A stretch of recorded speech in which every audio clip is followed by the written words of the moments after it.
out of it off. I'll get to that when it happens. No, you got Why it matters. We did a sub? It was supposed to be Andy. No, I actually Oh, it's supposed to be scribbled it. Andy, okay. I have, I thought that was Mary. Spot treatment all over my face. All right, questions for Coach Bergen or Andy?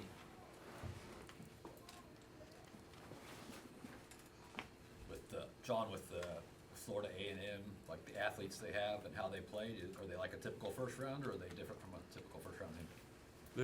They've got athletes. They're coaches from Turkey, so they play an international kind of style of volleyball. They set one player really, really fast, probably the fastest tempo we've seen all year, a left side hitter.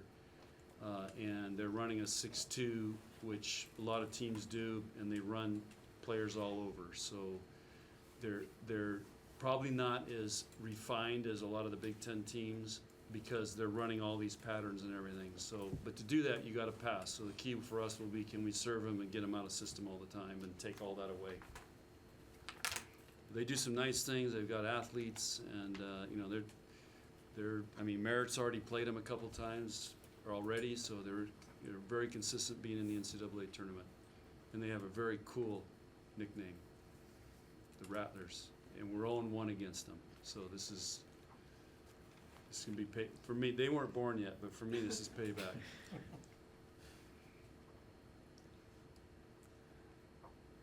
Bergen, after the SMU loss, there's a lot of talk of what you learned from that, how you move on, how it's a reset. After the Penn State match, what did you take from that match that you can use now in the postseason? Yeah, I think we just learned a lot about ourselves and just there's always going to be things we can get better at, and I think that we kind of went on a streak there where we weren't losing a lot of sets, didn't lose games for however many games it was, and so I think it was just kind of a reminder to ourselves to come in every single day, work every day, and that we're not invincible and we're going to have to work really hard, and there's a lot of good teams this year. So I think it was good for us. I think that we needed a little gut check, and I think that it'll kind of propel us forward in the tournament. Andy, now that you've been through the tournament once, how do you approach your second go-around going into the postseason? I think the exact same. Obviously, postseason, we've talked about it. It's like the third season of season, and everyone's 0-0 now, and the game forgets. So, not that we're going to forget everything that we've done leading up to this point, but also at the same time, it doesn't matter that we had such an amazing season, like we were Big Ten champs. Everyone forgets it now because it's postseason, and so just going in with that mindset, the game forgets, and this is a brand new season. Everyone's 0-0.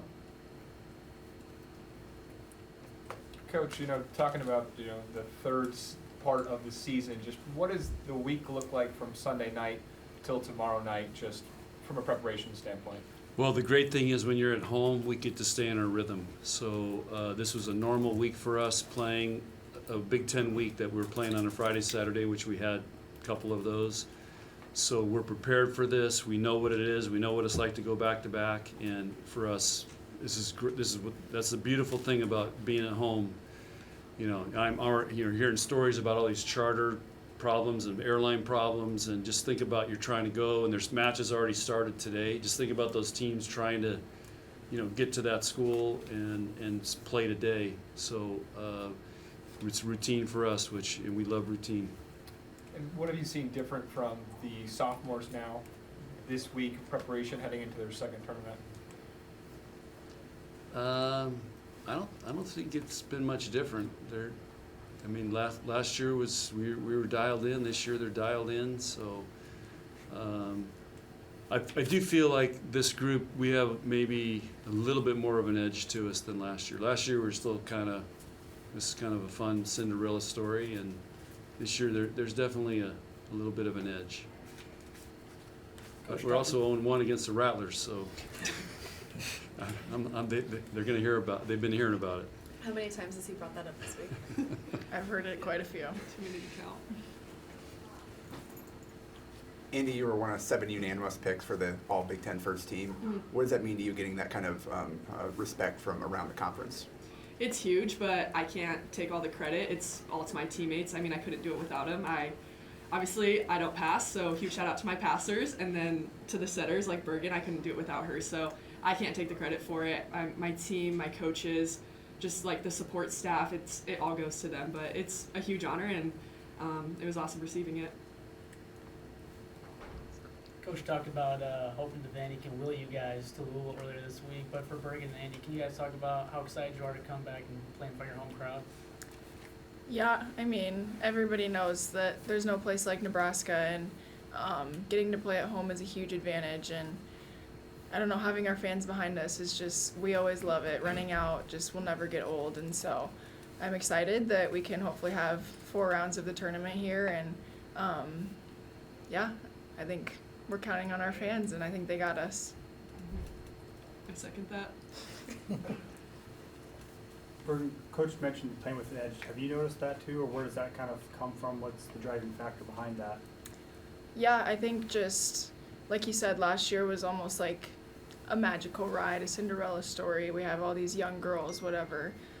So we didn't really know what to expect. And this year we're kind of coming back, and we're trying not to necessarily compare it to last year, but we also have an edge from last year, and we know that we didn't finish the season on top like we wanted to. So I'd say there's definitely just a little bit of that. Like, we want to get back to the national championship, and we want to have a different outcome this year, but also not necessarily like letting last year get to us either. Andy, what's been the conversations with Layla and Taylor, just like preparing for the NCAA tournament, and your guys, you know, with the way last year ended, just approaching it with them? Just instilling confidence in them and reminding them to have fun, because it sounds cheesy, but truly, if you're not having fun, then it's not worth it. And this is such an exciting time and an exciting point in season. And so just to enjoy it, because I think a handful of us might have lost that last season just because we put so much pressure on ourselves. And so going into this tournament, I know we really just want to have fun and enjoy it. And we have 5 seniors leaving. Yeah, I think I should know that. 5 seniors leaving, and so just really doing it for them and letting them enjoy it, and just trying to really just go out with a bang. John, you said you told the players, comparing some of the stats and results from last year to this year, and you were better. Like, what you see in a match and what you feel, do you think you're better than last season? I never feel it just because focus on point by point, but that's why we do stats and everything. And this team's playing at the highest level of any team I've coached statistically, and our competition is better than it's ever been. So this group's shown that they can play at a really high level, and it's in every area, and how we evaluate and take stats. So they've done a tremendous job. I mean, you look at our serving, passing. Again, we're number 1 in the Big Ten in opponent efficiency. And, you know, I explained to them, okay, let's say you're in, you know, the SWAC conference. Okay, it might be pretty easy to have a great defensive team there. Look who we're going against. I mean, we're going against first-team All-Americans almost every week, and every night All-Americans. And to do that is really, really tough. And so I just think, you know, and we went through a Big Ten season up until the last weekend. We lost, you know, one of the last 5 sets, which if you told me that at the beginning of the year, I would say no way. I mean, I was saying we'd have to have the team of the century to go undefeated. And so they've proven it. And now it's new season, but everybody's 0-0. And like Andy said, the game forgets, and we've got to go out and prove it every night, every point.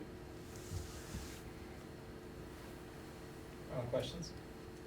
Bergen, South Dakota State's here. I mentioned you know a lot of them through your sister, and just perhaps what's it like to see those girls here in Devaney play this weekend? Yeah, it's really cool. I hung out with a couple of them last night, but they're really excited to be here, and it's just kind of cool to see how excited people get to even just practice in Devaney. Like, they were so excited for practice today because they got to be in Bob. So yeah, it just kind of reminds me like how special it is here and how good we have it. But I'm excited for them. They've had a really great season, so I think they could make some waves. Did you play club with any of them out there? Who did Yep. you play? Yeah, I played with Sydney Shetton in the middle, and then I played with Jocelyn Richardson, and then I played when I was younger with Katie Van Egdom. So quite a few. All right. Thank you. Okay, Thank you. thanks. Thank you.